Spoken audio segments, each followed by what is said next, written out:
UP में हाल ही के दिनों में 60,000 से ज्यादा पदों पे पुलिसकर्मियों की भर्ती हुई। उनको नियुक्ति पत्र मिल गया। उसके बाद उनको जिला भी आवंटित कर दिया गया, जहां उनका प्रशिक्षण होना है 9 महीने। इसको लेकर के एक अलग अलग जिले आवंटित किए गए हैं और वहां जब उनकी ज्वाइनिंग हो गई तो उसके बाद प्रशिक्षण शुरू हो गया।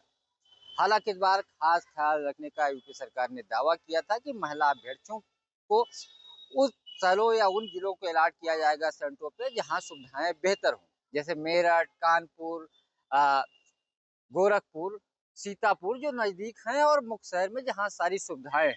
लेकिन मुख्यमंत्री योगी आदित्यनाथ के गृह जिले गोरखपुर में कल महिला अभ्यर्थियों ने प्रदर्शन किया।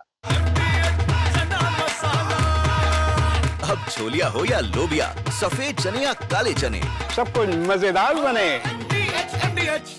और उनकी मांग थी कि न तो वहाँ लाइट की व्यवस्था सही से है, न पानी मिल पा रहा है, बाथरूम गंदा है, बजबजा रहा है। इसके साथ साथ उन्होंने एक और बड़ा गंभीर आरोप लगाया कि जिस गलियारे में वो लोग जा करके खुले में स्नान कर रही हैं, वहाँ कोई व्यवस्था नहीं है।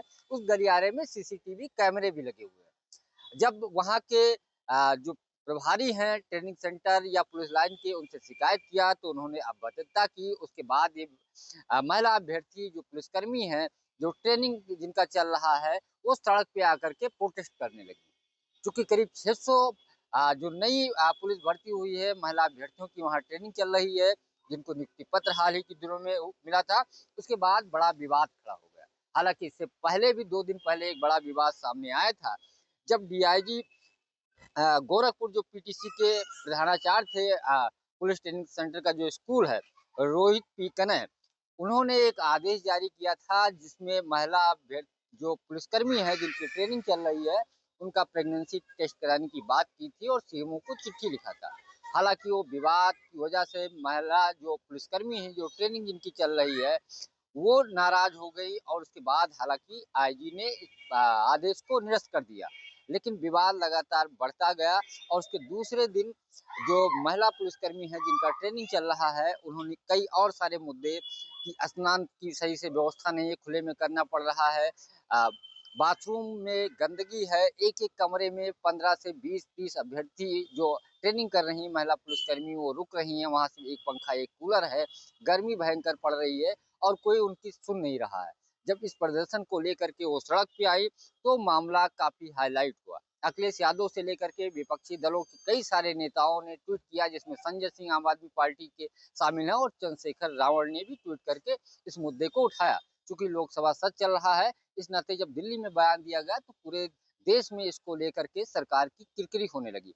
उसके बाद इस पूरे मामले को लेकर के मुख्यमंत्री योगी आदित्यनाथ ने डीजीपी से और प्रमुख सचिव से रिपोर्ट मांगी। उसके बाद डीजीपी ने सभी पुलिस लाइन के जो कमांडेंट हैं या पीटीसी के जो वहाँ के इंचार्ज हैं या प्रभारी हैं या डीआईजी या आईजी जो भी जिनकी नियुक्ति थी, उनके साथ मीटिंग की और उसके बाद 3 अधिकारियों पर गोरखपुर में गाज गिरी।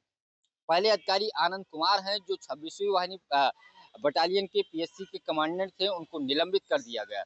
इसके अलावा रोहित पी कनय, जिन्होंने यह आदेश दिया था कि महिलाओं की जो महिला पुलिसकर्मी है उनकी प्रेगनेंसी की जांच कराई जाएगी, उनको वहां से हटा करके डीजीपी मुख्यालय से अटैच कर दिया गया। हालांकि वो आदेश वापस हो गया, आईजी ने ले लिया और उन्होंने कहा अगर किसी को ऐसा लगता है तो लिख करके शपथ पत्र भर करके जमा कर सकती हैं।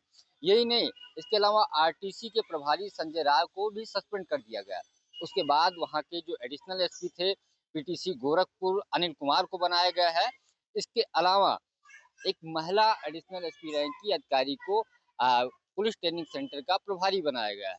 इस विवाद बढ़ने के बाद मुख्यमंत्री ने सख्त एक्शन लिया। डीजीपी ने सभी ट्रेनिंग सेंटर, पुलिस लाइन और जहां जहां जो नए पुलिसकर्मियों की जो भर्ती हुई, उनकी ट्रेनिंग चल रही है, उन सबसे बातचीत की और मीटिंग की। उसके बाद नाराजगी जताई। यही नहीं, मेरठ के जो ट्रेनिंग सेंटर के डीआईजी थे उनको भी हटा दिया गया है, वेटिंग में डाल दिया गया है। क्योंकि इस बार बड़े पैमाने पे पुलिसकर्मियों की जब भर्ती हुई तो उनको ट्रेनिंग को लेकर के एक स्थिति ऐसी उत्पन्न हुई, क्योंकि हर जगह ट्रेनिंग पहले नहीं होती थी। लेकिन इस बार 75 जिलों में ट्रेनिंग कराने का निर्णय लिया, लेकिन हर जगह वो सुविधाएं नहीं है। जो नए पुलिसकर्मियों की भर्ती हुई संख्या ज्यादा, हर जिलों में ज्यादा अलॉट किया गया है और सुविधाएं नहीं है। उसके बाद बड़ा विवाद खड़ा हुआ और इसको लगातार समाजवादी पार्टी, कांग्रेस, इसके अलावा आम आदमी पार्टी ने बड़ा मुद्दा बनाया और क्योंकि मामला मुख्यमंत्री योगी आदित्यनाथ के गृह जनपद गोरखपुर का था, इस नाते मामला और बढ़ गया और डीजीपी को और उसके बाद शासन को बड़ी कार्रवाई करनी पड़ी। डीजीपी ने पूरी रिपोर्ट बना करके शासन को ली कि किसकी गलती है। उसके बाद 4 अधिकारियों पे गाज गिरी मेरठ और 3 अधिकारियों की गोरखपुर में। 2 को हटा के वेटिंग में डाला गया, 2 लोग सस्पेंड कर दिए गए और आने वाले दिनों में अगर ऐसी बातें कहीं और की निकल के आती हैं तो कार्रवाई की जाएगी। बैठक में ये भी निर्देश दिया कि इन जो जिनकी ट्रेनिंग चल रही है, जिन पुलिसकर्मियों की जहां वहां व्यवस्थाएं की जाए और किसी भी प्रकार की ये सुविधा न हो, क्योंकि जो महिला पुलिसकर्मी जिनकी ट्रेनिंग चल रही है उन्होंने कई सारे और बड़े गंभीर आरोप लगाए थे, जिसके बाद ये कार्रवाई की गई। पंकज चतुर्वेदी, TV9 लखनऊ। दादी के हाथों का जादू और खुशबू से महकता घर, माँ की मुस्कुराहट और खाने की सुगंध। MDH गरम मसाला। क्योंकि हर रिश्ता है स्वाद से जुड़ा।